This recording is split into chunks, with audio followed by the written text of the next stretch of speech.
Bon, donc bonjour, merci à tous d'être venus nombreux. Donc super, je pense qu'on va Voilà, j'en ai déjà croisé en cours, je pense qu'on va, je vais en recroiser peut-être plus tard dans l'année ou l'an prochain. Donc je m'appelle Pierre Colombo, je suis maître de conf au MIX, donc il y a certains collègues qui sont avec moi au MIX aussi, le laboratoire de mathématiques et d'informatique à Saint-Supérieur. Et la deuxième personne qui va vous faire cette présentation aujourd'hui, c'est Victor. Bonjour à tous. Alors moi, je suis Product Manager chez Mozilla AI, donc une nouvelle entité chez Mozilla qui vient de se monter récemment avec un background aussi comme vous d'ingénieur et puis un parcours avant aussi dans les services financiers. Donc j'ai plus traité la partie, disons, moins brique technologique, mais plutôt comment cette technologie est déployée dans l'industrie et puis plus largement comment le grand public la reçoit. Donc voilà, pour donner un peu de contexte, je fais de la recherche en traitement automatique du langage. Donc c'est des technologies que normalement je connais vraiment très bien. Donc j'ai contribué à ces technologies quand on pouvait faire des choses qui étaient avec un peu moins de ressources. Et je travaille toujours avec ces modèles. Donc si vous regardez les derniers papiers que j'ai publiés, vous verrez que dans la recherche, il y a la ligne ChatGPT. Donc voilà. Donc aujourd'hui, on va parler de ChatGPT from zero to hero. Donc il y a deux parties dans cette présentation. Une partie donc, que je vais commencer, on va parler plus de technique, et une partie après, Victor va vous présenter. Donc, alors, ce qu'il faut savoir, c'est que le langage naturel, donc c'est une modalité qui est partout dans notre vie quotidienne, dans énormément de secteurs, donc, que ce soit l'éducation, la culture, tout ce qui est loi ou healthcare. Et c'est aussi une technologie quand on arrive à modéliser le langage et quand on arrive à le traiter de manière automatique, il y a énormément d'applications et des applications où il y a de l'argent.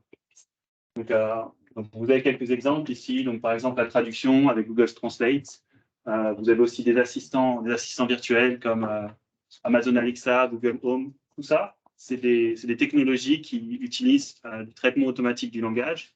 Donc, c'est-à-dire que c'est des technologies qui vont prendre en entrée du langage et qui vont soit produire du langage, soit modéliser le langage d'une certaine manière.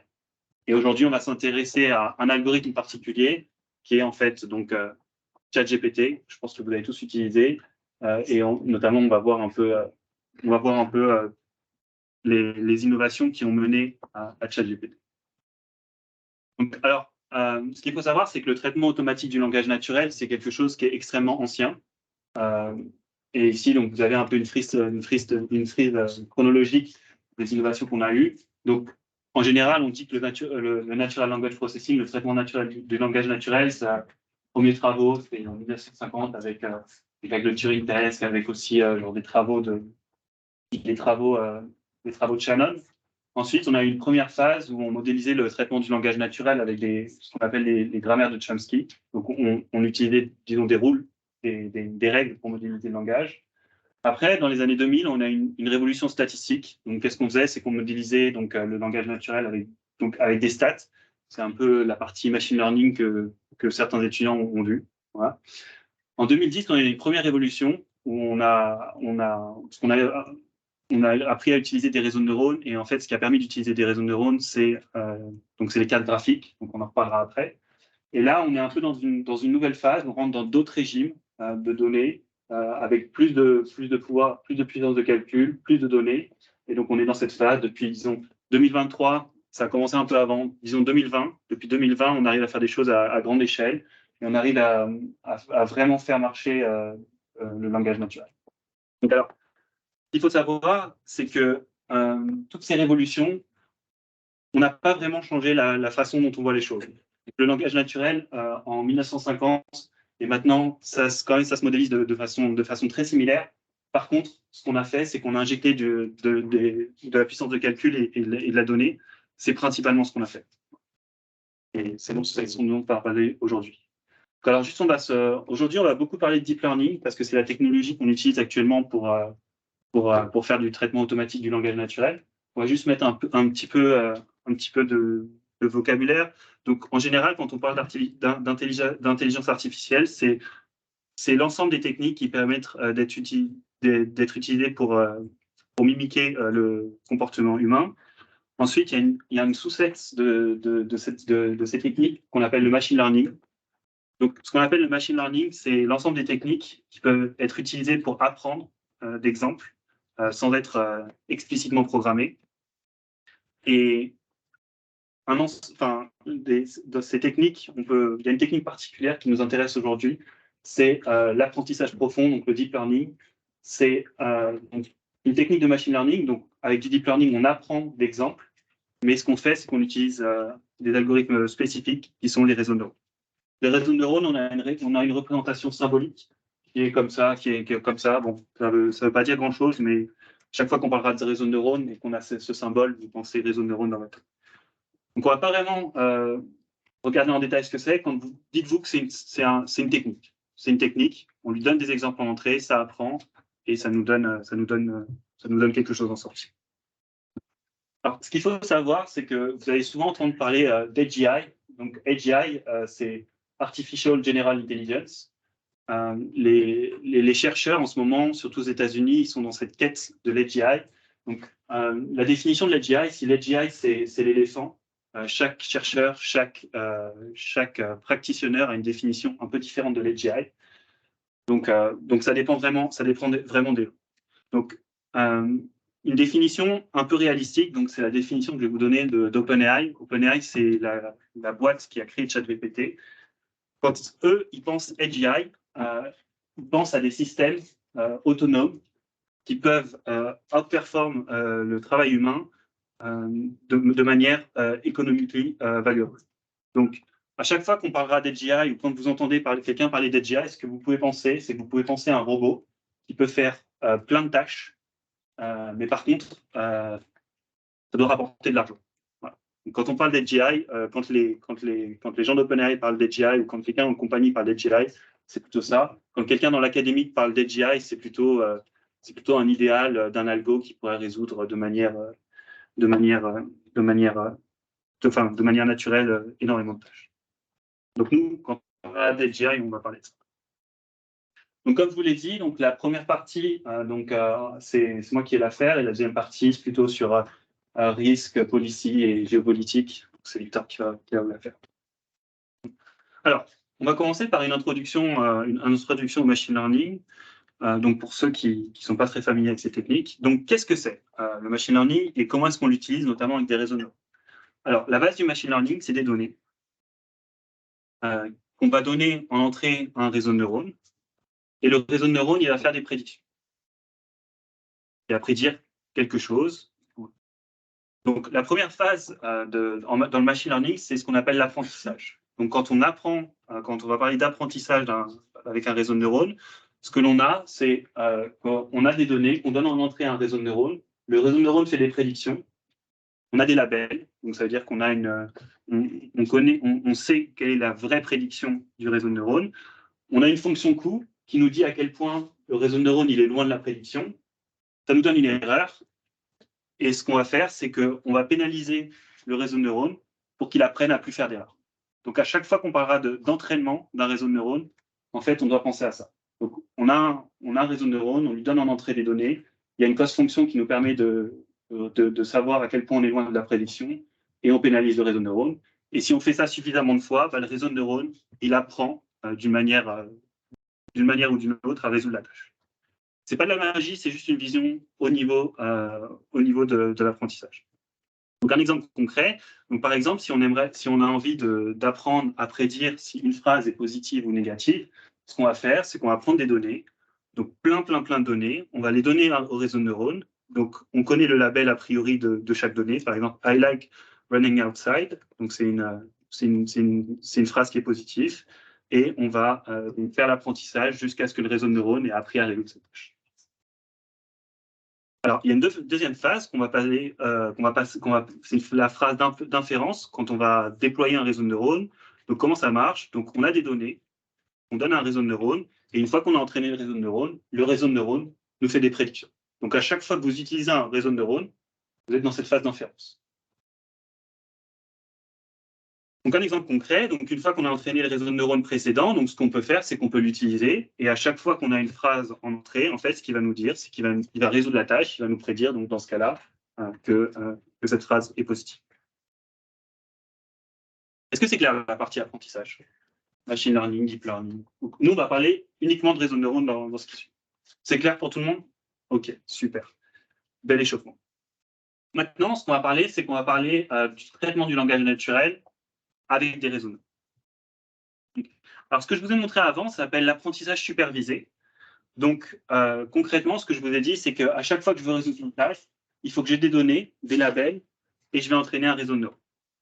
Donc, par exemple, je vous ai donné un cas de classification binaire où on essaie de prédire les phrases. Donc, on peut faire plein de choses, mais par exemple, ce qu'on peut faire, c'est qu'au lieu de prédire si une phrase était positive ou négative, on peut essayer de prédire, comme sur Google, le nombre de stars que le restaurant il a eu. Bon, dans ce paradigme d'apprentissage supervisé, ce que je vous ai dit quand je vous ai donné la recette, ça veut dire qu'une fois que vous avez un réseau de neurones qui est entraîné pour cette tâche-ci, vous devez recollecter énormément de données pour apprendre à votre réseau de neurones à résoudre la deuxième tâche. Alors qu'en vrai, ces deux tâches, elles sont quand même assez similaires. Donc, la première remarque qu'on peut faire, c'est que quand on fait de l'apprentissage supervisé, c'est pas efficace et c'est pas scalable. C'est pas comme ça qu'on va faire un chat GPT.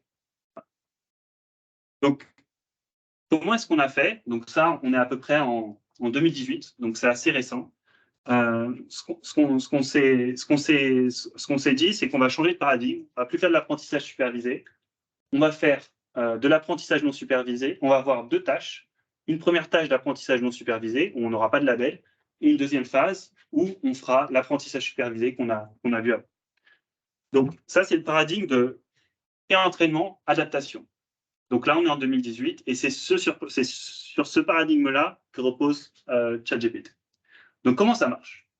Alors, donc, la première étape, pour résoudre énormément de tâches et pour être scalable, on va faire une étape de pré-training. Donc concrètement, qu'est-ce que ça veut dire? Ça veut dire qu'on prend Internet, on prend énormément de données textuelles. Donc on construit un dataset à l'échelle de l'Internet. On va faire une première étape de pré-entraînement du réseau de neurones pour obtenir ce réseau de neurones-là. Et ensuite, dans un deuxième temps, ce qu'on va faire, c'est qu'on va spécialiser le réseau de neurones sur une tâche spécifique. Donc concrètement, qu'est-ce qu'on a fait? Philosophiquement, ce qu'on fait, c'est qu'ici, on apprend, disons, une sorte de structure du langage. Et ici, on va apprendre au réseau de neurones à se spécialiser pour une seule tâche. Donc, si on fait ça, si on fait cette recette-là, ce qu'on remarque, c'est qu'on remarque que les modèles obtenus, ils ont besoin d'un tout petit peu de données pour résoudre cette tâche-là. Pour vous donner un exemple, si vous ne faites pas ça, vous avez besoin peut-être de 10 000 ou 20 000 données pour résoudre une tâche de classification binaire. Si vous faites ça, disons qu'en 100, 200 données, c'est fini. Donc, c'est ça que fait ChatGPT. Comme ça qu'on entraîne ChatGPT. Bon, la question à laquelle je n'ai pas répondu, c'est comment est-ce qu'on fait ce pré-entraînement en utilisant des données du web. Ce qu'on va faire, c'est qu'on va utiliser une tâche que vous connaissez bien, qui est le language modeling ou la modélisation de langage. Donc, la tâche de language modeling, c'est la tâche que vous avez quand sur Google, vous commencez à taper une phrase et qu'il autocomplète. C'est-à-dire que c'est cette tâche qui est, quand vous avez un préfixe ou une prompt, vous allez prédire le mot suivant.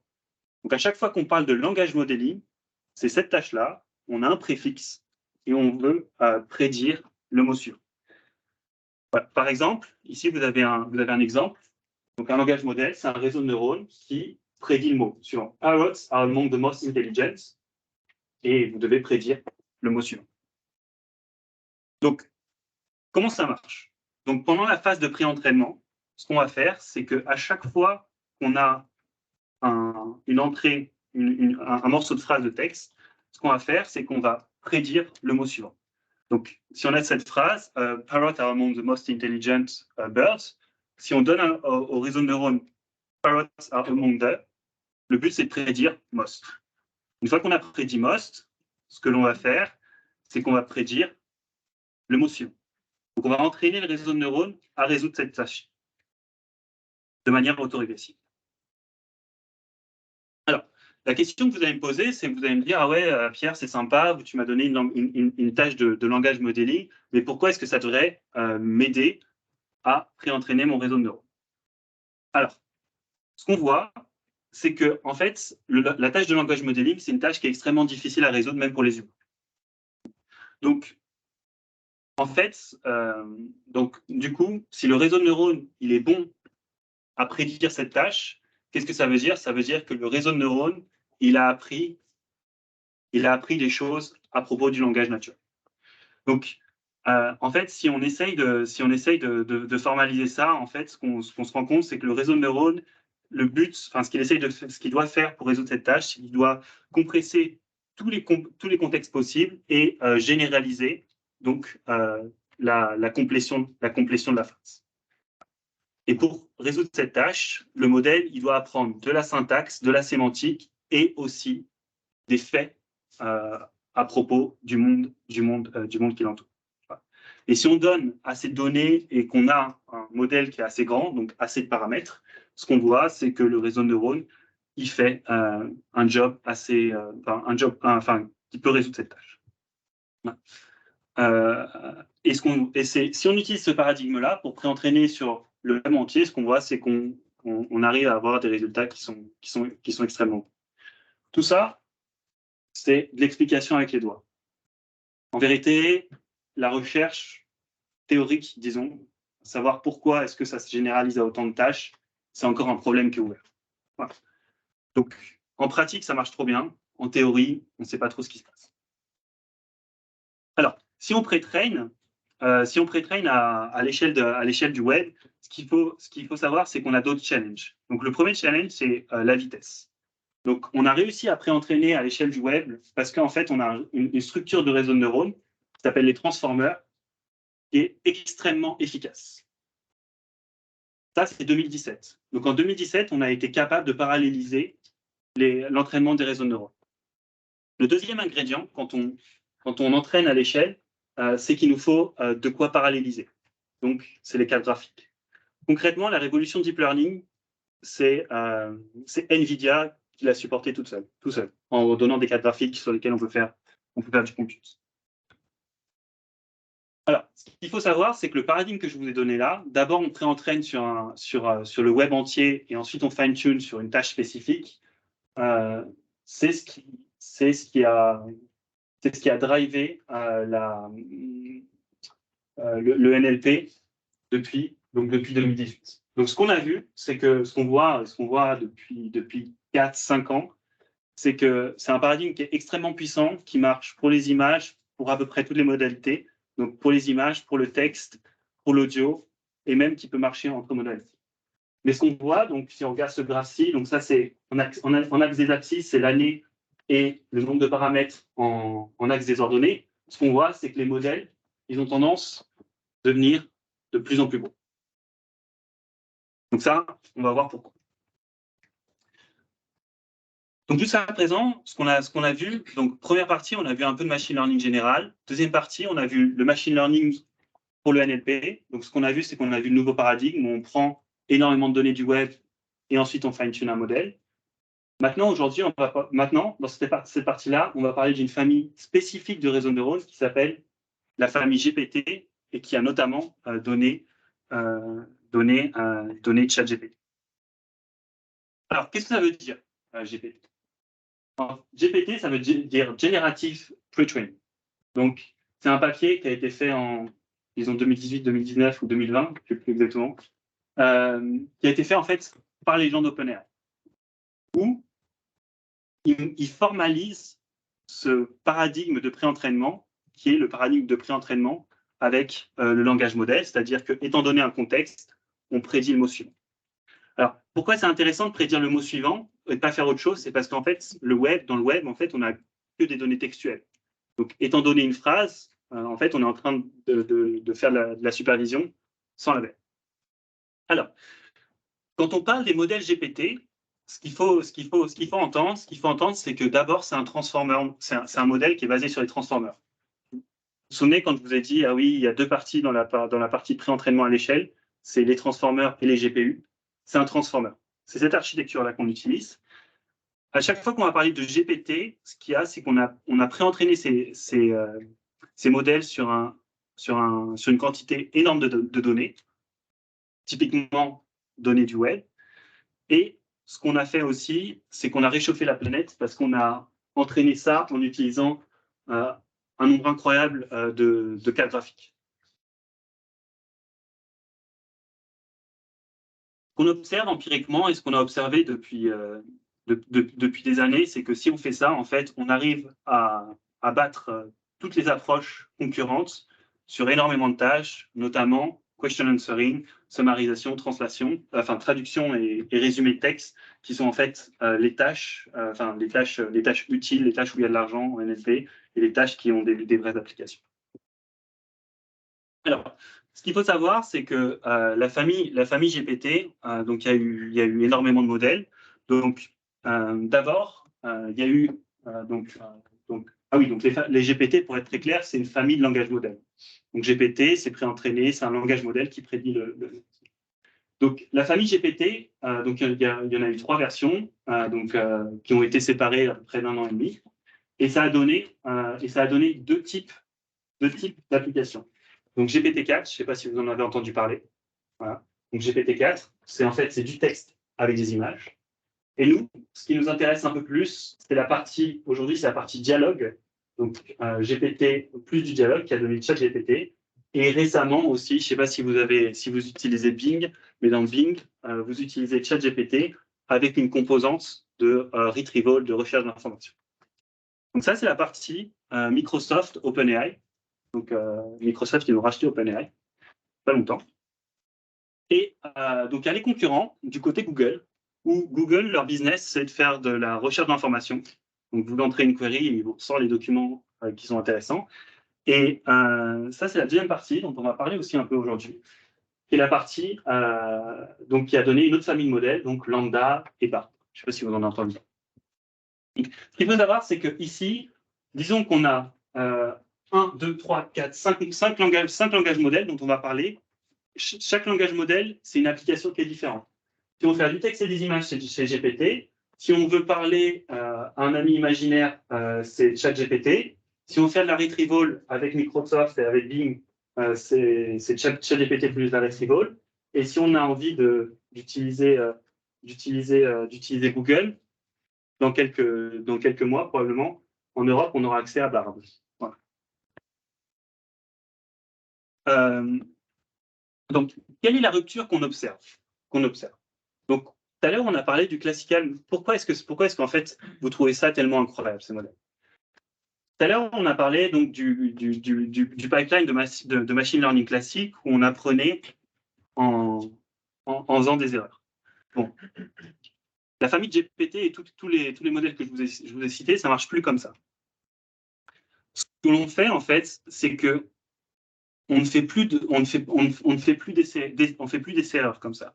On fait quelque chose qui s'appelle du prompting. Donc concrètement, quand vous utilisez un chat GPT, ce que vous faites, c'est que vous demandez juste en langage naturel, vous décrivez la tâche qu'il doit résoudre. Donc c'est ça qu'on appelle du prompting. Et ce qu'on fait, c'est qu'on utilise directement la tâche de language modeling pour résoudre la tâche que vous lui donnez. Donc concrètement, voilà. Donc la tâche de langage modeling, c'est celle qui remplit le motion. C'est un vrai changement de paradigme. On fait plus d'update de gradient, on fait plus d'apprentissage, on utilise, après avoir pré-entraîné, on utilise juste la tâche de langage modeling. Pourquoi est-ce que c'est possible ça et pourquoi c'était pas possible avant? Donc c'est possible grâce à un phénomène qu'on appelle l'émergence.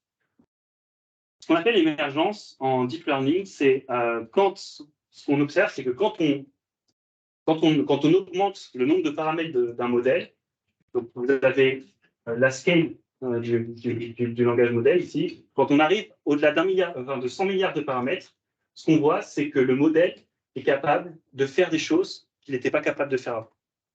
Donc, grosso modo, plus vous grossissez le modèle, plus le modèle va être capable de faire des choses. Donc, il y a des capacités que le modèle peut faire au-delà de 100 milliards de paramètres. C'est le prompting et ce qu'on appelle la chain of thought, qui est une chaîne de pensée. Donc ça, c'est ce qu'on sait qu'il sait faire actuellement. Chain of Thought, on sait que depuis 1 an que les modèles ils savent faire au-delà de 100 milliards de paramètres. Donc, concrètement, juste un exemple pour vous illustrer donc l'émergence. Donc, ici, vous avez le nombre de paramètres. Et ici, vous avez différentes tâches que le modèle est capable de résoudre. Donc, par exemple, ce qu'on voit, c'est que le modèle il est capable de faire l'arithmétique après 10 puissance 22 paramètres. Pareil, des tâches en traitement, enfin, en compréhension du langage, il est capable de les faire un peu avant 10 puissance 22. À 10 puissance 22 paramètres, on a le modèle qui est capable de faire des tâches qui n'était pas capable de faire en pointillé, c'est l'aléatoire. C'est si vous résolvez cette tâche de manière aléatoire. Donc c'est ça qu'on observe. Donc concrètement, qu'est-ce que ça veut dire? Ça veut dire que maintenant, on est capable de donner cette entrée au réseau de neurones et il est capable de nous produire une réponse. Donc ça marche bien dans certains cas, mais ce qu'on voit en fait, c'est que le modèle, si on lui fait faire ce qu'on appelle une chaîne de pensée, la chain of thought, c'est-à-dire qu'au lieu de lui donner seulement l'entrée, on lui explique le raisonnement, le modèle, il est capable de résoudre encore mieux la tâche. Donc concrètement, quand vous utilisez ChatGPT, si un jour vous voulez lui donner des exemples, le mieux, c'est de lui expliquer comment est-ce qu'on arrive à la solution. Donc concrètement, ce que je suis en train de vous dire, c'est qu'à partir de 100 milliards de paramètres, le modèle, vous pouvez lui écrire en description la tâche qu'il doit résoudre. Vous utilisez le langage modeling pour vous résoudre la tâche. Et encore mieux, si vous voulez faire encore mieux, et c'est en fait ce que fait ChatGPT dans plein de cas, c'est que si on lui donne le raisonnement, le modèle il est capable de suivre le raisonnement que vous lui donnez.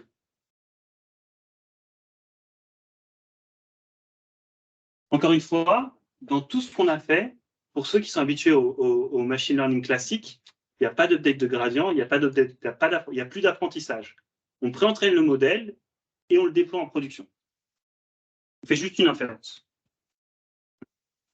Alors, quelques exemples de choses que le modèle est capable de faire quand on scale. Donc, l'analyse de sentiments et la traduction, c'est quelque chose que le modèle il est capable de faire de manière supervisée. Et qui sont capables de faire, notamment avec un simple prompting. À partir, je crois que c'est à partir de 60 milliards, mais ça commence à changer. On arrive à le faire apparaître plus bas. Ce qu'on voit, c'est que le modèle, il est capable de résoudre des problèmes de maths, de faire du symbolic reasoning, et aussi de faire des choses genre comme common sense reasoning. Alors, il y a un autre truc qui est intéressant, et ça, c'est un truc qui m'a beaucoup fait réfléchir et qui devrait vous faire réfléchir. Donc, quand je vous ai montré la partie langage modèle, ce que je vous ai dit, c'est qu'on prédit le mot suivant. En vérité, ce qu'on a, c'est qu'on a une distribution de proba sur les mots, et ce qu'on peut faire, c'est qu'on peut sampler de manière aléatoire les mots suivants. On sample selon la distribution de proba, donc c'est-à-dire que les mots les plus fréquents, les mots qui sont les plus sûrs, c'est ceux qui vont être samplés. Concrètement, si je vous dis « j'aime les mots suivants », qui seront probablement samplés, c'est des choses comme ça. Donc j'aime les, par exemple, ce sera chat, oiseau, tomate, etc. En fait, si on essaye de résoudre la tâche, quand on essaye de résoudre la tâche, ce qu'on peut faire, c'est qu'on peut générer énormément de phrases. Et ce qu'on voit, c'est que les modèles qui ont des tailles qui sont trop petites, ils ne sont pas consistants. Concrètement, vous lui posez 3 fois la même question, il ne vous répond pas la même réponse. Ce qui est un peu problématique. Par contre, la consistency, c'est-à-dire que le modèle qui est consistant avec lui-même, c'est-à-dire qu'on lui pose 2 ou 3 fois ou 4 fois la même question, il commence à devenir consistant. Bon, c'est quelque chose qui est grave, ça. Hein. Si demain je construis une voiture et je dis le système de freinage n'est pas consistant, 1 fois sur 3, la voiture ne freine pas, je ne suis pas sûr qu'on puisse mettre les choses en production.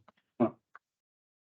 Alors, maintenant, ce qu'on va faire dans cette partie-là, donc je vous ai parlé du scaling en général, pourquoi c'est intéressant de scaler, etc. Donc là, je vais vous parler un peu rapidement de tous les modèles qui existent et qu'est-ce qu'il faut attendre, qu'est-ce qu'il ne faut pas attendre et qu'est-ce qu'ils savent faire. Donc, qu'est-ce que c'est ChatGPT? ChatGPT, c'est un chatbot qu'on appelle General Purpose qui peut résoudre plein de tâches. Donc, ce qu'il faut savoir, c'est que ChatGPT, pourquoi c'est intéressant? Pourquoi c'est vraiment une prouesse? C'est parce que c'est un chatbot qui peut résoudre énormément de choses, mais aussi qui s'aligne avec les valeurs humaines de manière raisonnable. C'est-à-dire que ChatGPT, c'est extrêmement dur de le faire insulter quelqu'un.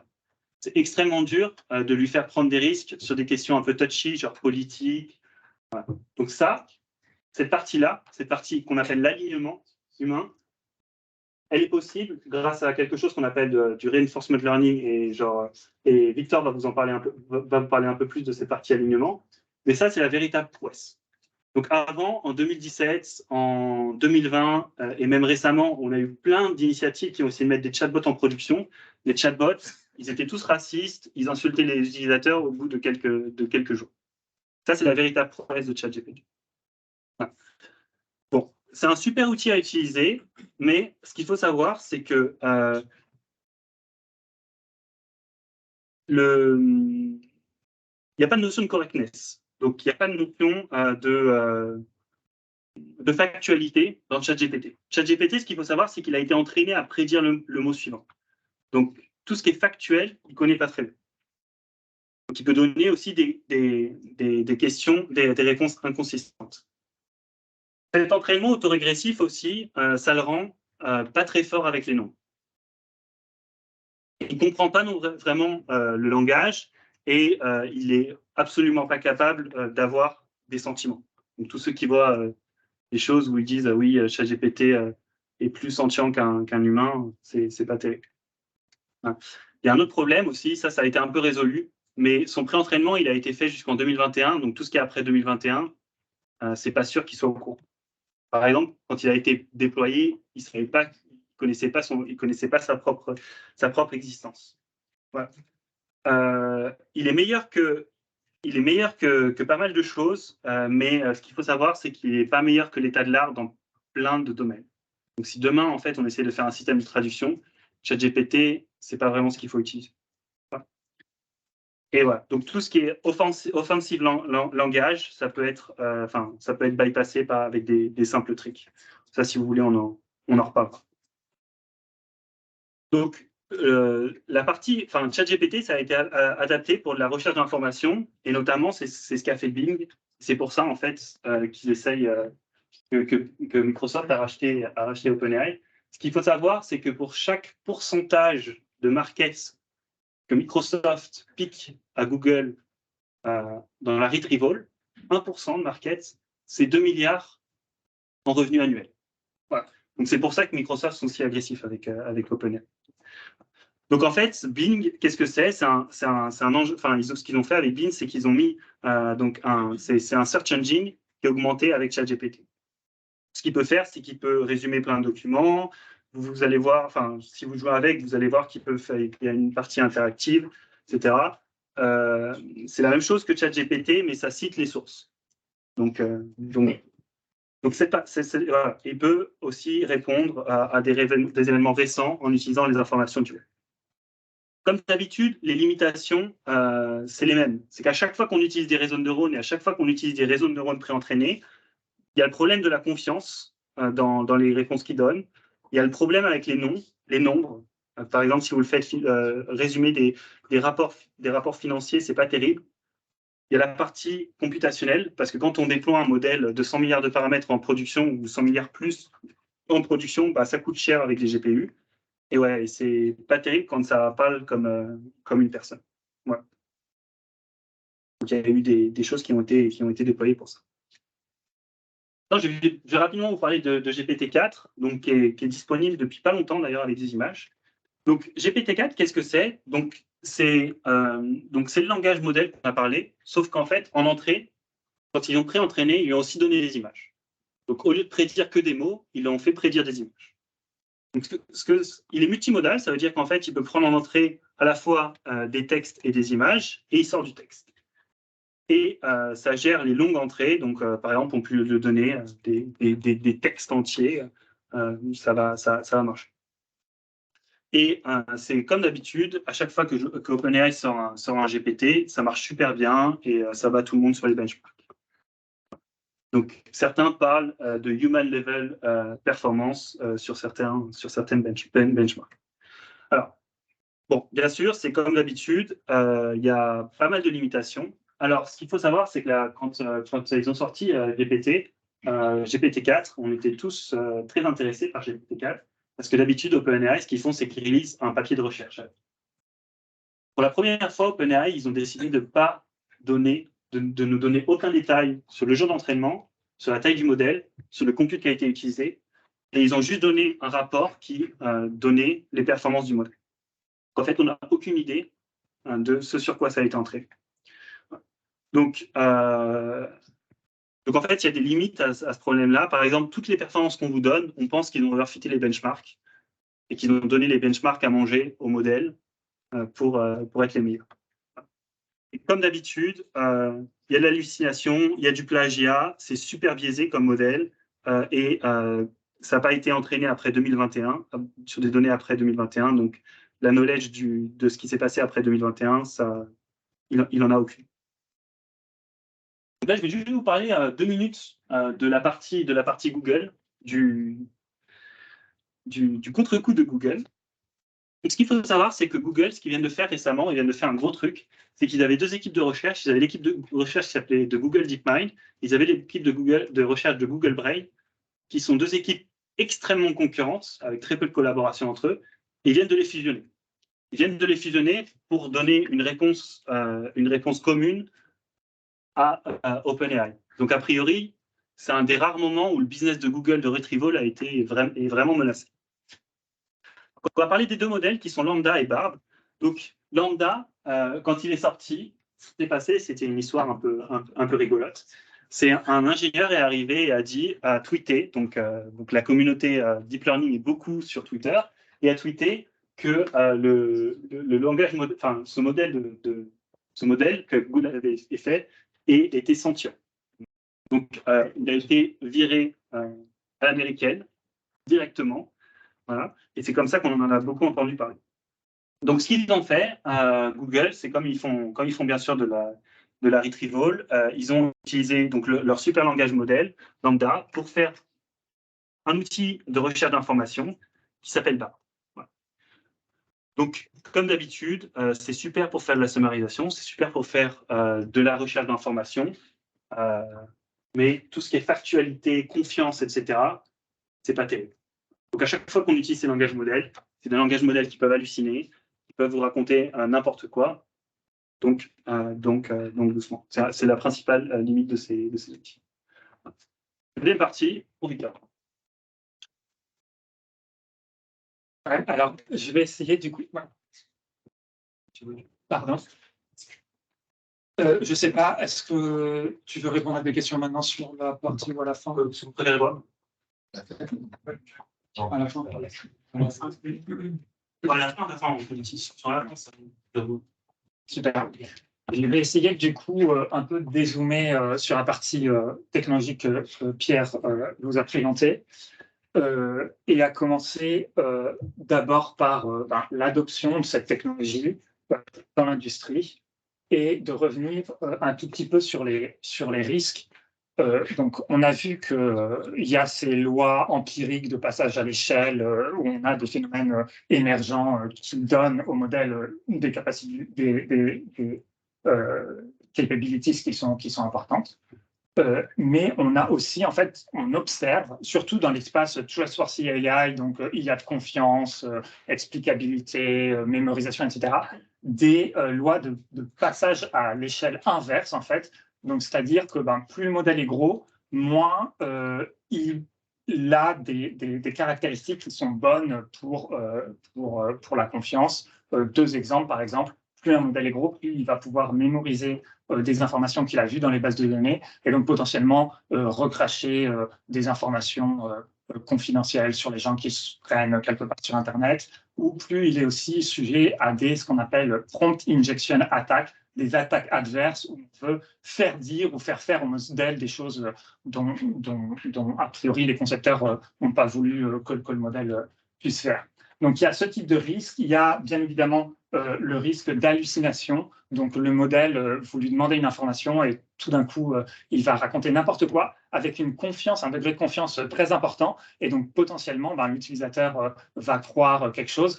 Typiquement, pour ça, l'agence internationale atomique, je ne sais pas exactement comment elle s'appelle, qui gère le nucléaire, qui se réunit à Vienne, discute beaucoup et demande à des chercheurs de l'informer sur la manière dont on peut gérer, par exemple, en cas de risque nucléaire, si tout le monde a pris l'habitude d'aller chercher des informations sur ChatGPT, va aller demander quoi faire au modèle. Le modèle peut potentiellement raconter absolument n'importe quoi sur des scénarios qu'on ne maîtrise pas complètement. Il y a le problème de l'alignement, je vais y revenir dans quelques slides. Et puis, il y a le problème de l'alignement sur globalement des valeurs. Donc, est-ce qu'on peut faire générer des propos racistes, misinformation, etc. Sur les propos racistes, en fait, on a vraiment un background Microsoft en 2016 qui open source un chatbot qui, au bout de 2 jours, commence à citer Hitler, etc. Donc, c'est des choses qui sont quand même très préoccupantes. Et sur ça, c'est vrai que dans une certaine mesure, OpenAI a réussi le tour de force, non pas simplement d'avoir une technologie qui soit cachée, que les autres ne connaissent pas, parce qu'en fait, elle est très connue et on sort de 10 ans quand même si Pierre a expliqué que maintenant, on n'a plus vraiment accès à tous les paramètres et toutes les informations. On sort quand même de 10 ans de recherche open source où les informations étaient quand même très partagées. Et donc, ces risques sont importants. Donc, il y a ces limitations fondamentales. Et en parallèle de ces limitations fondamentales, on a une technologie qui se déploie de plus en plus vite vers les utilisateurs finaux. Et donc, si on compare, par exemple, avec d'autres produits assez emblématiques, le temps qu'il leur a fallu pour atteindre le million d'utilisateurs, par exemple Netflix, c'est 3 années et demie, Airbnb, c'est 2 années et demie, ChatGPT, c'est 5 jours. Alors, comme d'habitude, avec ces comparaisons, il faut faire un petit peu attention parce que là, on compare un peu des choux et des carottes. ChatGPT, c'est une démo, c'est quand elle a atteint les 5 millions d'utilisateurs, c'est ce que OpenAI sait très bien faire, des shiny démos qui brillent avec des paillettes à l'américaine, là où Netflix, c'est vraiment un produit avec un système de paiement, etc. Mais quand même, ça donne une tendance d'une technologie qui sort extrêmement vite du laboratoire et qui va toucher un grand nombre de personnes très, très rapidement. Et donc, il y a besoin, même pour des ingénieurs, nous, on a l'habitude d'être très content quand on développe des systèmes et qu'on remplace, qu'on autonomise qu'on automatise certaines tâches, de comprendre un peu l'impact de ces systèmes sur les différents aspects de la société. Et donc, en l'occurrence, on a bien évidemment, quand on va parler maintenant à des boîtes, et que ce soit par exemple des boîtes dans l'agroalimentaire ou des boîtes, des banques qui font du M&A, tout le monde est un peu en panique sur l'effet sur le marché du travail. Alors, je pense qu'il faut vraiment écouter les économistes sur des sujets comme ça qui vraiment expliquent qu'en fait, l'adoption, elle se fait sur un temps à moyen terme et que ça ne va pas complètement transformer demain le marché du travail, mais quand même, il y a cet aspect de révolution cognitive hyper importante où on se dit que demain, un certain nombre de tâches, voire d'emplois, peuvent être complètement remplacés par la technologie, avec ensuite la question de la redistribution des richesses, de comment ça se fait s'il y a vraiment un très grand nombre de tâches qui est automatisé. Bien évidemment, des effets sur l'éducation, où historiquement, quand même, l'éducation n'a pas été disruptée par la technologie. Il y a eu des tentatives, mais ça n'a pas vraiment marché. Et là, on se dit que est-ce qu'on peut avoir notre tuteur personnel, chacun, pour venir expliquer le cours après la classe, et des effets bien évidemment sur la société, sur la démocratie. Donc, il faut regarder l'élection de 2024 l'année prochaine aux États-Unis, où beaucoup de gens, et en fait ça a déjà commencé, disent que ça va être la première élection générative AI, deepfake AI, où on voit déjà tous les partis commencer à produire des textes, des vidéos, du contenu complètement généré avec de l'IA, complètement alternatif. Donc, ce problème d'alignement qui est donc aligner le modèle sur des valeurs qui sont a priori, pour l'instant, choisi, c'est un truc hyper concentré, donc choisi par l'ingénieur. C'est le problème si jamais, si vous voulez, de vraiment maîtriser en fait la sortie du modèle. Et donc, maîtriser la sortie du modèle, c'est aussi comprendre de manière interne quel est le comportement, quelles sont les étapes, le type de raisonnement que le modèle emploie pour résoudre une tâche. Typiquement, l'exemple emblématique de Nick Bostrom, donc un philosophe suédois qui a beaucoup réfléchi à ces sujets, c'est de dire, si demain j'ai une intelligence artificielle générale que j'entraîne à préparer le café, ben, pour préparer le café, elle va certainement déduire de tout Internet qu'il faut qu'elle soit vivante, entre guillemets. Et donc, si je la débranche, ben, potentiellement, a priori, elle se sera copiée partout sur Internet pour être sûr que même si on la dépense à un endroit, elle peut continuer à être répliquée pour pouvoir continuer à préparer le café. Voilà. Et donc là, c'est cet alignement d'être sûr qu'on n'a pas de phénomène de ce type-là. Alors, c'est des questions que beaucoup d'organismes de recherche publics et privés sont en train de réfléchir. Alors, malheureusement, j'en ai listé un certain nombre ici et vous voyez qu'il n'y a pas d'Européens. Donc, ça pose aussi la question de nous réfléchir à ces sujets et plus largement, je crois que c'est, non, pardon, c'est pas la slide. Pour l'instant, en fait, on ne s'est pas aligné un modèle sur des valeurs. Et le contrepoint, ce qui est intéressant, c'est par exemple les Chinois qui ne savent pas aligner ces modèles sur une doctrine, par exemple, du Parti communiste chinois. Et donc, pour l'instant, beaucoup d'observateurs disent que c'est un frein pour eux, parce que là, actuellement, l'API d'OpenAI et de tous les Américains sont coupés, un peu comme ce qu'ils avaient fait pour les Big Tech pour protéger leur marché intérieur. Mais intrinsèquement, la technologie, en fait, s'ils ne savent pas faire en sorte que les modèles et la sortie des modèles soient complètement alignés avec la doctrine, ben, potentiellement, ça peut dérailler et pas aller dans le sens. Donc ça, on a actuellement deux lignes de recherche pour pouvoir résoudre ce problème.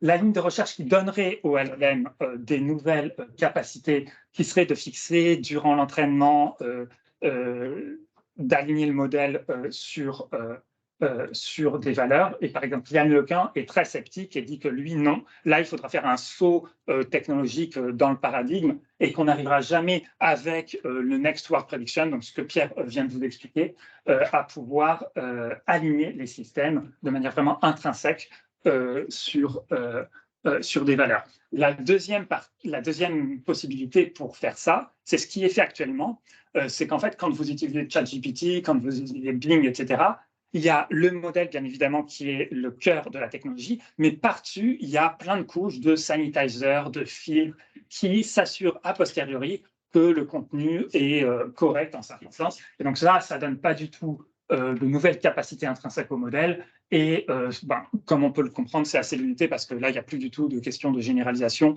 C'est des espèces de règles ad hoc qui sont mises par-dessus le modèle. Et donc, c'est quand même assez limité comme approche. Donc, actuellement, là, on est dans une période ultra bizarre, disons, très spéciale sur l'IA, où on a à peu près un drame par semaine, avec plein de gens qui parlent et des gens avec des agendas assez différents. Donc, on a par exemple Sam Altman qui, lui, va dire « Oh là là, regardez, j'ai quand même créé un peu un monstre, et si vous voulez être sûr de bien utiliser l'IA, ben, utilisez ma technologie ». Plus récemment, c'est l'agenda de Jeff Hinton, un peu catastrophique, donc qui a participé à l'explosion en fait, de l'IA en 2012. C'est lui qui, avec deux de ses étudiants, montre que le deep learning peut être utilisé pour faire de la classification d'images et qui maintenant part de Google avec fracas en expliquant sur CNN que des intelligences non humaines supérieures à l'humain vont pouvoir nous manipuler et puis faire tout un tas de choses. Il y a l'agenda politique donc qui a pris énormément d'ampleur à Washington et aussi en Europe, des décideurs publics qui ont besoin de comprendre ce qui se passe, bien évidemment, et eux, avec un agenda de pouvoir répondre d'un point de vue sociétal à ces enjeux. Et puis un agenda aussi très idéologique. Donc peut-être que vous avez entendu parler il y a quelques semaines de la lettre ouverte pour faire une pause, arrêter tout pendant un moment.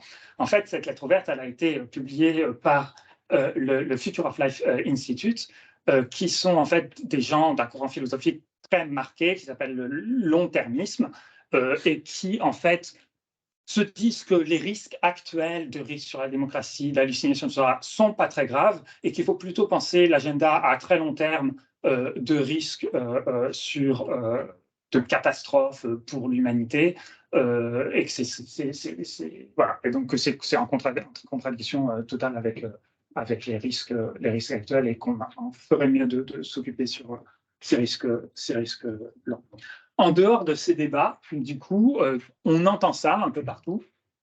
Et puis, il y a l'industrie qui n'est pas le software Internet Companies, qui sont les banques, la santé, l'agroalimentaire, tout ça, qui voient bien que cette technologie peut donner des gains de productivité absolument fantastiques. Et donc, eux, ils ont une problématique, une fois que cette technologie est sortie du laboratoire, de pouvoir l'adopter et de pouvoir l'utiliser correctement. Et c'est là où on voit en fait que ça va se passer progressivement dans les futures années, mais qu'il y a plein d'enjeux en dehors juste de la technologie, quand on est une boîte, un JP Morgan, tout ce que vous voulez, d'adoption de la technologie.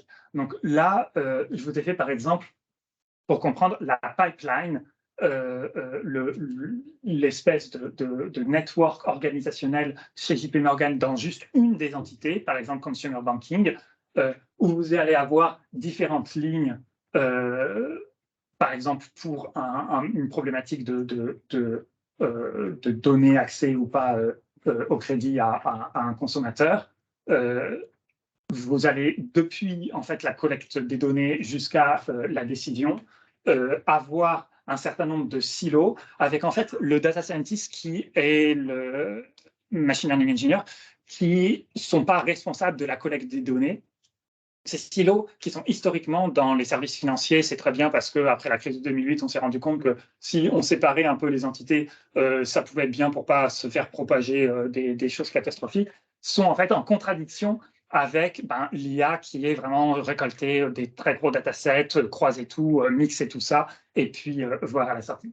Et donc, en tant qu'ingénieur, quand on réfléchit à ce genre de sujet, de sorcier, etc., c'est extrêmement compliqué en fait d'avoir une représentation mentale et puis de pouvoir agir sur la chaîne causale de tous ces silos, toutes ces équipes qui travaillent, qui sont en interdépendance, mais sur lequel en fait il faut tout en haut un leadership qui soit très au fait de ces sujets et puis qui puisse impulser ça à toutes les équipes pour qu'elles travaillent de concert. Et on voit bien que ça ne se fait pas du jour au lendemain. Et donc, en pratique, qu'est-ce qui se passe? Il se passe que pour l'instant, un JP Morgan va complètement interdire l'usage de ChatGPT pour des problématiques de privacy, etc., à ses collaborateurs. Donc, l'adoption, elle n'est pas directe. En plus de ça, quand on regarde, c'est un très bon papier fait par notamment Kate Crawford et Michael Jordan de Berkeley. Ils ont regardé un peu les préceptes, les valeurs qui prévalaient lors de la conception des systèmes d'IA et un peu ce que OpenAI ou DeepMind ou des cofondateurs ou Yann Leclin, directeur de la recherche chez Meta / Facebook, se donnaient comme mission. Et c'est vrai que quand on regarde ça, en fait, on voit qu'il y a trois grands concepts qui émergent. La compétition homme-machine, l'autonomie et puis une centralisation absolument incroyable. Donc, pour prendre un exemple, par exemple pour la centralisation, GPT-3, mais c'était bien évidemment le même cas, voire pire pour la version 2 et la version 1, c'était environ, si vous regardez la core team, 150 employés. Donc, en gros, on peut se dire c'est 150 employés qui vont délivrer de la technologie à, on a vu, des millions d'utilisateurs. Et donc, c'est eux qui font les choix, c'est eux qui font les choix d'alignement, etc. Et ça pose quand même un vrai nombre de problèmes. Et pareil, quand on mesure en fait la performance de ces systèmes, si on regarde chaque année le Stanford AI Index, on voit très bien que les indicateurs, ils sont toujours avec des benchmarks entre comment fait l'humain versus la machine, là où quand on regarde très concrètement là où la technologie est déployée, par exemple en santé, là où elle a le plus d'impact, c'est quand elle vient complémenter, quand elle vient automatiser de manière très intelligente les compétences humaines pour pouvoir aller plus vite et complémenter. Donc, pas forcément juste en termes de remplacement directement de l'humain. Et donc, bien évidemment, il y a plein de gens qui ont regardé ces problématiques, que ce soit, par exemple, Partnership on AI, donc un groupement d'entreprises privées aux États-Unis, que ce soit au niveau de l'Union européenne, que ce soit le fameux Future of Life Institute, donc cet organisme long-termisme. Et en pratique, jusqu'à récemment, les règles étaient non contraignantes. Et donc, on avait une série, mais des centaines de guidelines pour les ingénieurs, où, en pratique, elles disaient à peu près toutes la même chose, et puis elles manquaient de contexte, elles étaient à peu près inapplicables. Et puis, bon, quand les trucs ne sont pas contraignants, disons que les gens se dépêchent pas pour les appliquer, surtout si c'est extra work.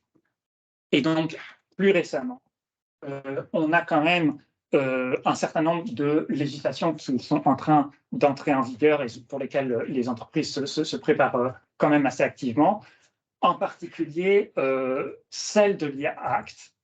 Et là, je vais juste vous montrer en quoi l'IA Act, qui a donc été commencé à être mis en réflexion dans les instances européennes en 2020, est complètement bouleversé, je ne vais pas dire caduque, mais extrêmement bouleversé par cette nouvelle vague de disruption technologique qui en fait change le paradigme. Et donc, c'est extrêmement compliqué pour le législateur de pouvoir être à jour et de pouvoir avoir des textes, formuler des textes qui durent dans le temps, qui peuvent être s'adapter à différentes shifts de paradigme technologique quand la technologie bouge aussi vite. Donc ici, pardon, sur la slide précédente, vous avez typiquement la pipeline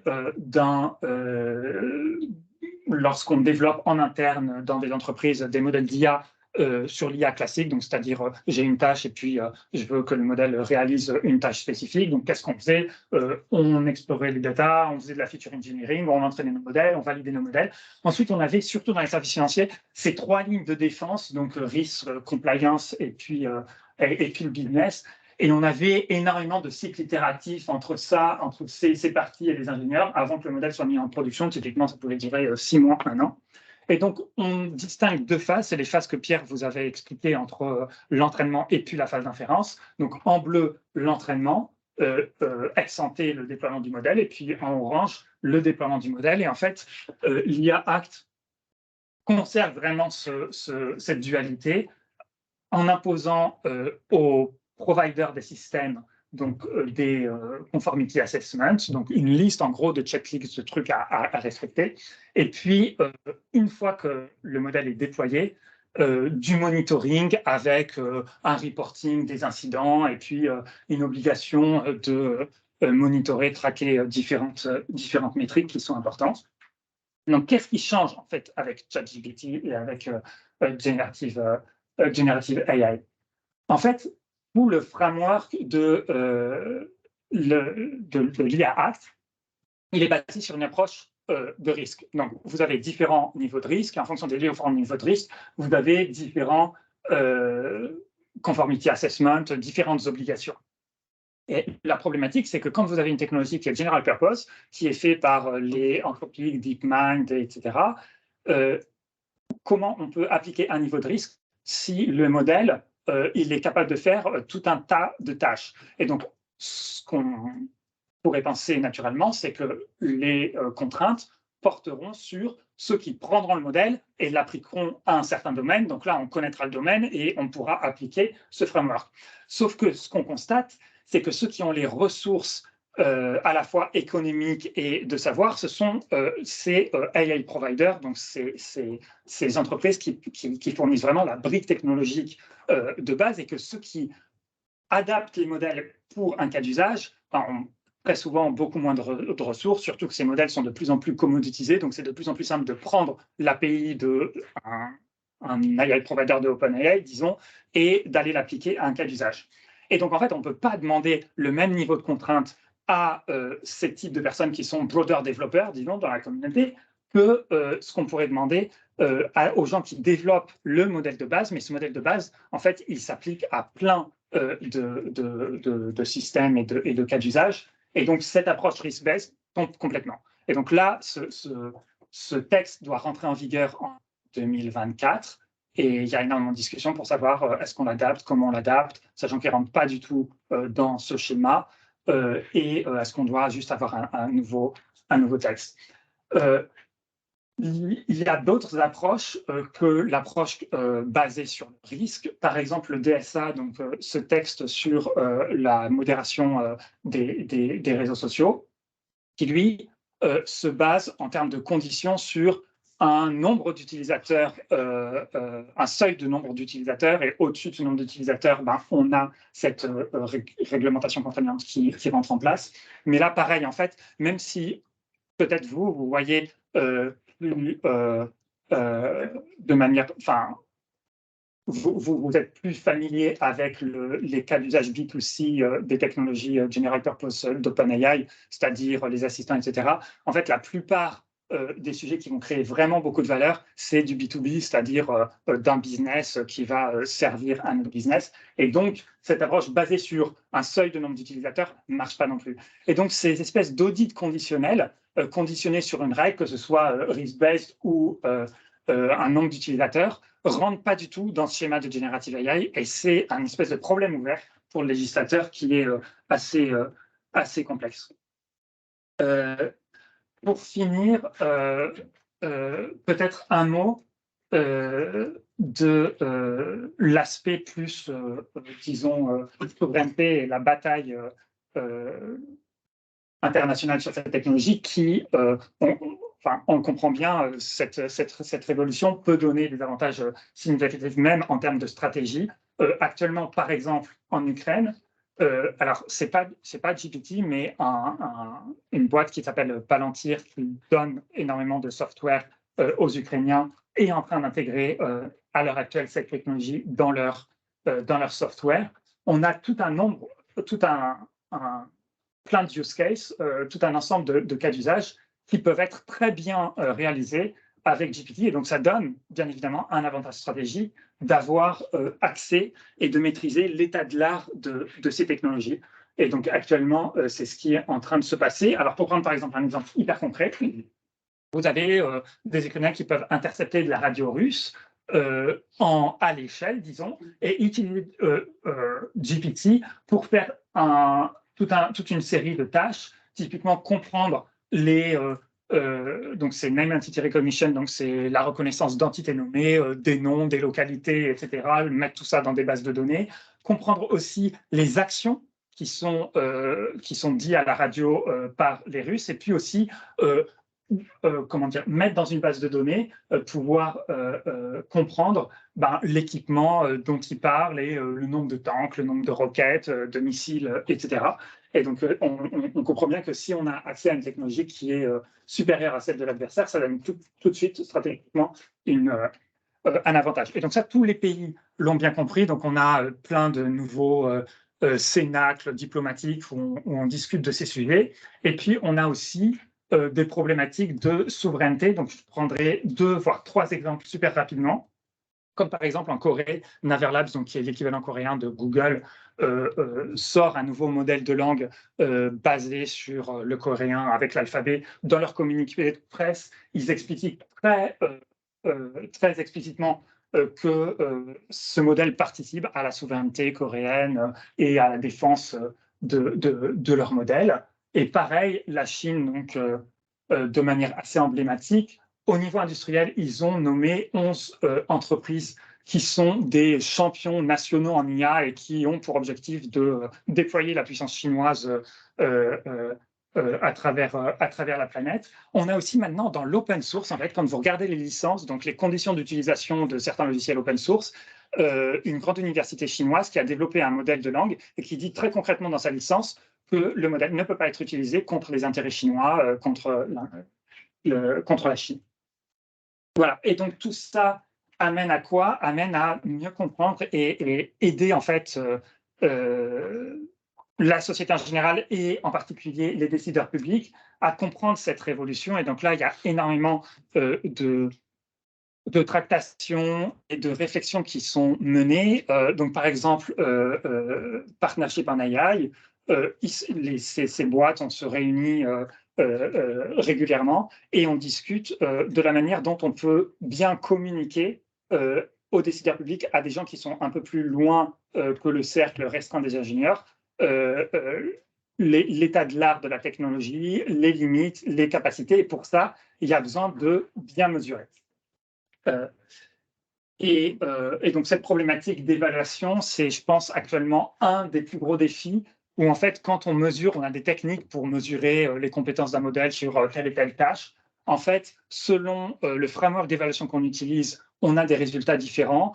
Par exemple, ici, en bas à droite, vous avez l'API de Google pour mesurer la toxicité des contenus. En fait, quasiment tous les papiers de recherche utilisent l'API de Google actuellement qui est entraînée pour donner un pourcentage de toxicité sur des contenus textuels. Et en fait, cette API est complètement black box, c'est une boîte noire, et elle est updatée au cours du temps.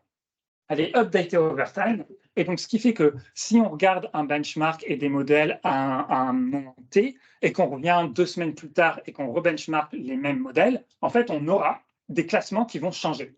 Et donc, en fait, rien n'est statique et c'est un espèce de gros bazar inorganisé. Et donc, c'est un des sujets les plus importants. Par exemple, je ne sais pas si vous avez entendu parler du papier Lama. Donc, Lama, c'est des Français qui ont entraîné tout ça. Et ben, à l'heure actuelle, il y a des gens qui sont en train d'essayer de reproduire. Et quand je dis des gens, c'est vraiment Mosaic ML. C'est des boîtes qui sont très reconnues pour leur recherche.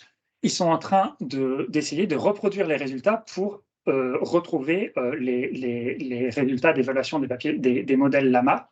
Et en fait, systématiquement, ils trouvent des nombres qui sont des résultats qui sont inférieurs par rapport à ce que propose Lama. Donc, ce n'est pas du tout pour dire que Lama a triché ou quoi que ce soit. C'est juste que d'un point de vue de transparence, ils n'ont pas open sourcé leur prompt, donc les différents la manière dont on prend le dataset et on le passe au modèle à travers différentes stratégies. Pierre en avait expliqué certaines. Et donc, en fait, si on fait ça, si on essaie de reproduire les résultats, c'est complètement impossible. Et il se trouve que 2 groupes trouvent des résultats à chaque fois inférieurs à ce qui est reporté dans les papiers de Lama. Et donc, si vraiment au niveau technologique, vous avez ce type de problème, au niveau de l'ingénieur, après, comment voulez-vous vraiment expliquer ce qui se passe, la dynamique à des gens qui sont moins directement concernés par cette problématique? C'est quand même un sujet qui est compliqué. Voilà, je crois que c'est tout. Du coup, ouais.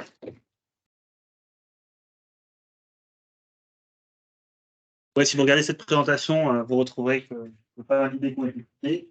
Donc, cette présentation elle est super. Je vais écouter en anglais. Voilà. Il y a Irina Rich au Canada qui est en train de mener des initiatives. Donc, l'initiative pour avoir des langages modèles autres que des GAFA, ben, elle qui fait ça. Et il y a Jason Wade qui est à la base de plein d'inventions qu'on a décrites. Donc, regardez ces talks et voilà, c'est inspiré de ça.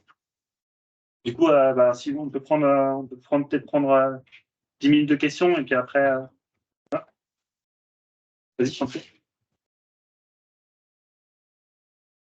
Vas-y.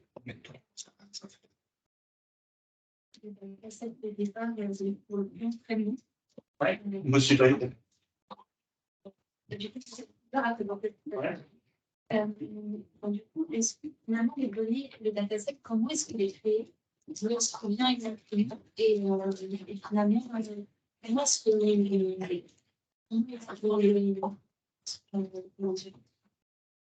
entre guillemets nettoyer pour. Ouais, je peux commenter là-dessus. Donc la question en fait est à propos des données. Donc ouais, en fait comme tu l'as très bien dit, et je pense d'essayer d'être peut-être pas assez clair, mais la principale force de ces modèles, c'est d'être pré-entraînés sur des datasets qui sont énormes.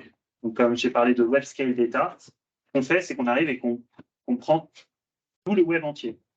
Donc tu prends tout le web entier. Donc c'est-à-dire que tu finis avec des datasets qui ont des datasets qui font genre 2 Tera de données compressées.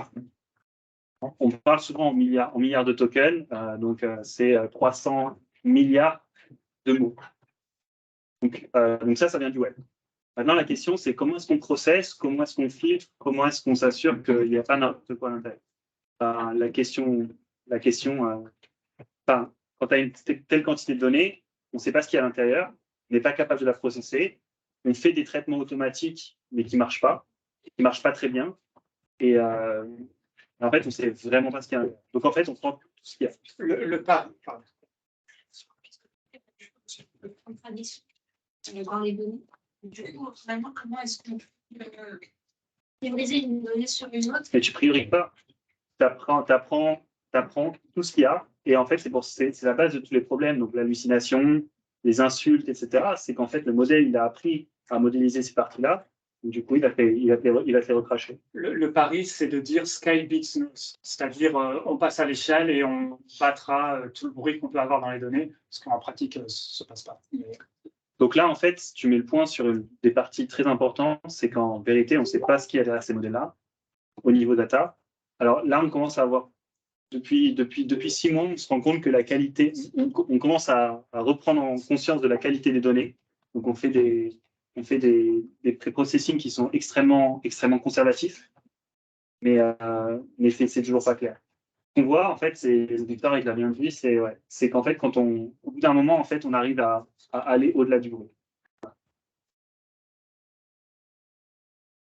Ça fait parler de l'être humain, on en avait aussi parlé, et aussi le fait qu'on est obligé que une sorte de GPT était très grave, on n'est pas respecté les gens, on fait le moins raciste possible, etc.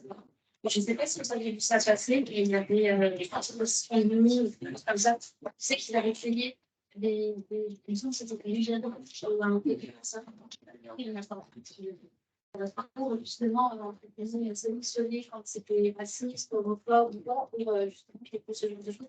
Est-ce que vous avez fait ça et est-ce que vous pouvez expliquer? Parce que du coup, je suis un peu perdue. Okay, je vais commencer sur la partie technique, je te laisse commencer sur le reste. Alors, en fait, ce qu'il faut savoir, c'est que l'IA, ça utilise de la donnée qui est souvent labellisée. Même quand je parle de données non labellisées, quelque part, il y a un label. Voilà. Donc, par contre, quand on utilise les données du web, bon, là, il n'y a pas de label. Par contre, quand tu mets un système en production, à un moment, il y a eu des données du web. Donc, à chaque fois que tu as un système en production, dis-toi qu'il y a 1 million, 2 millions, 3 millions d'annotations qui sont faites. Donc, ça, c'est parce qu'en fait, au bout d'un moment, il faut guider l'humain. Donc, ChatGPT, en fait, ça a été aligné avec ce qu'on appelle de l'apprentissage par renforcement. L'apprentissage en renforcement, c'est très simple. C'est le modèle. Moi, je suis le modèle. J'ai un environnement avec lequel j'agis. Je fais une prédiction et l'environnement, il me dit si oui ou non ma prédiction elle est bonne. C'est différent de l'apprentissage supervisé où on calcule une erreur. Là, il me dit à quel point ma prédiction est bonne. Donc, par exemple, l'apprentissage par renforcement, ça a été utilisé pour le Go, comme ça qu'on arrive à battre les champions de Go, etc. Pour ce faire, il faut qu'il y ait une partie de l'environnement.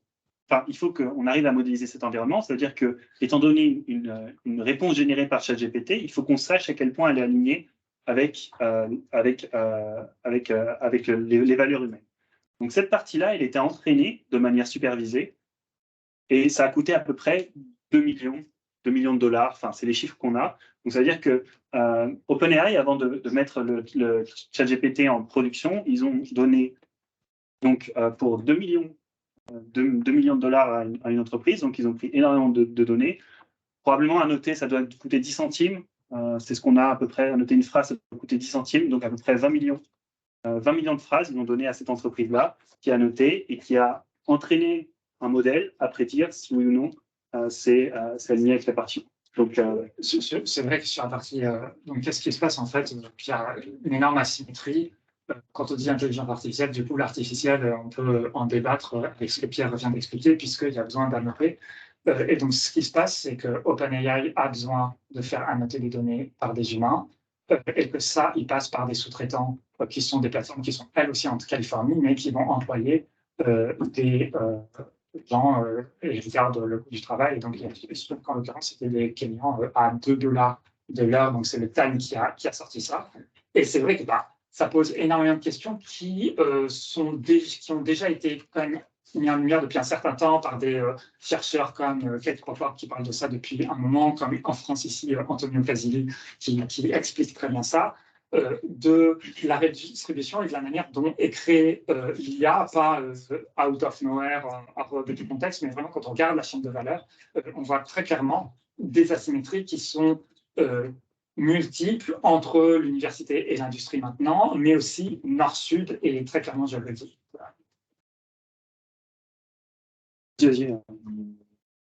Soit, tu as dit la grande révolution globalement récente, c'est l'explosion de la capacité de calcul, les moyens qui ont été déployés. Alors moi, je vais te dire en tant que chercheur dans l'académie, comment tu vois justement l'avenir de la recherche en NLP En France ou à l'étranger?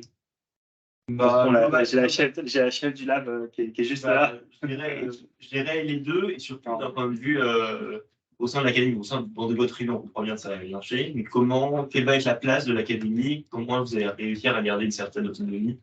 Alors, il y a deux réponses à ça. Donc, la première réponse, c'est en France, en Europe et à l'étranger. En France, on a un supercalculateur qui a été financé par le gouvernement il y a quelques années. Donc, en France, on n'est pas trop mal lotis. Par contre, en France, toute la communauté NLP est partie. Ils sont partis dans les grandes entreprises. On doit être peut-être une petite dizaine qui sont encore actifs, qui contribuent encore activement dans l'académique. Donc, il y en avait sur le plateau, ils sont partis. Donc, tu verras peut-être des noms.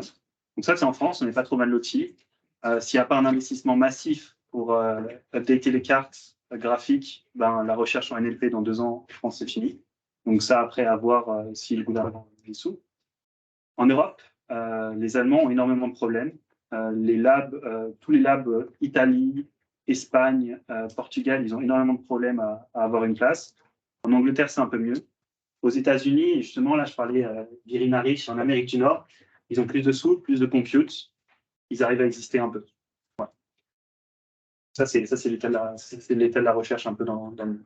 Et bien sûr, il n'y a jamais eu de communauté NLP en Amérique du Sud, c'est des problèmes de riches.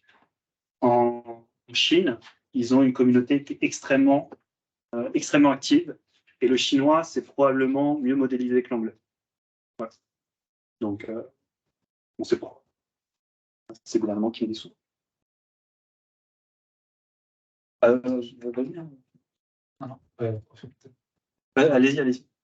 C'est je présentais un transparent dans lequel tu as l'augmentation du nombre de données, de paramètres de chaque modèle. Oui. Ouais. Alors, je vais te demander si vous n'avez pas pondéré par la quantité de données qui est utilisée pour apprendre. Alors, donc là, en fait, c'est une question un peu technique. Donc, ce que j'ai dit au début, c'est qu'on a continué à injecter de la puissance de calcul et de la donnée. Puissance de calcul, données et modèles et taille de modèle, c'est quelque chose qui vont de pair. Parce que quand on arrive, le vrai problème qu'on a quand on va entraîner un modèle, c'est qu'on va arriver, on va avoir un budget de calcul, le budget de calcul, et on va avoir une taille de données qu'on arrive à collecter. Donc, en fait, ça va induire en fait la taille du modèle. Donc, tout ça, en fait, il y a des modélisations, donc les scaling, ce qu'on appelle les scaling laws. Et en fait, quand on en a 2, on peut déterminer le troisième selon le critère. Donc, il y a différentes approches. Donc, par exemple, GPT-3, ils ont pris une approche. Victor, il vous parlait de l'IAMA, qui est le modèle qui a été entraîné. Eux, ils ont pris une approche qui se disent, on veut servir des customers.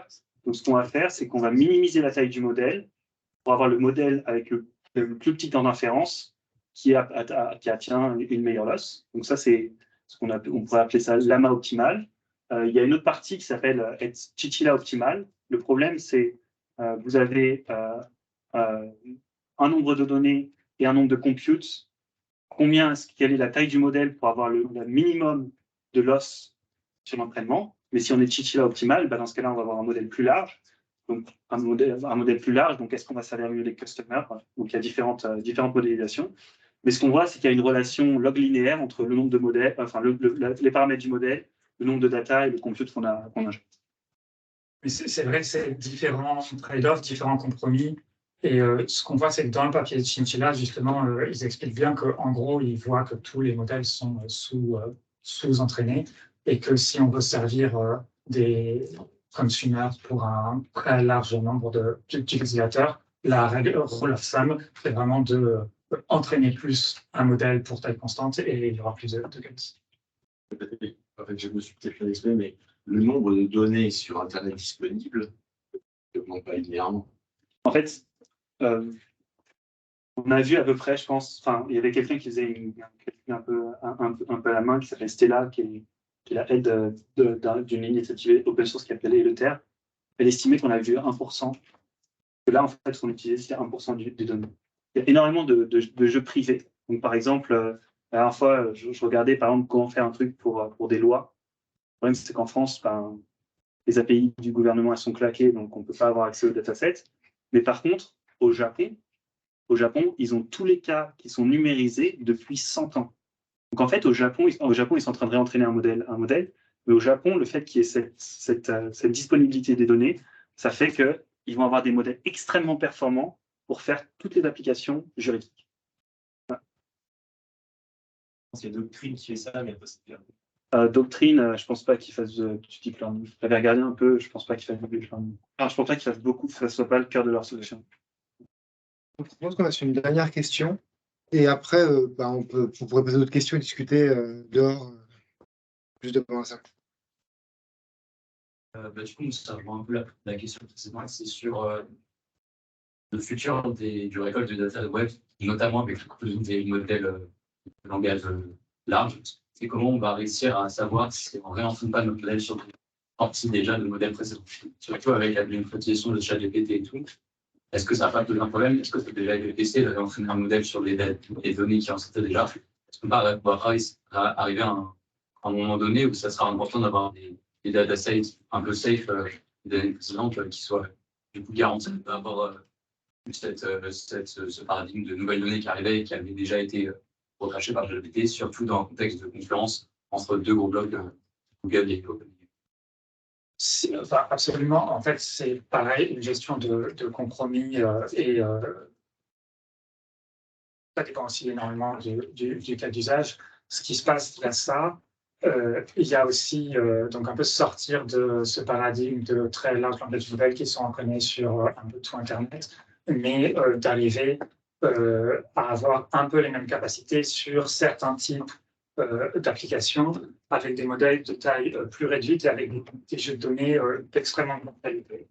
Ou alors, exactement ce que tu dis, de plugger, brancher à sortie des OpenAI, des modèles beaucoup plus petits qu'on va fine-tuner avec un certain nombre de jeux de données qui sont plus petits pour pouvoir obtenir des résultats.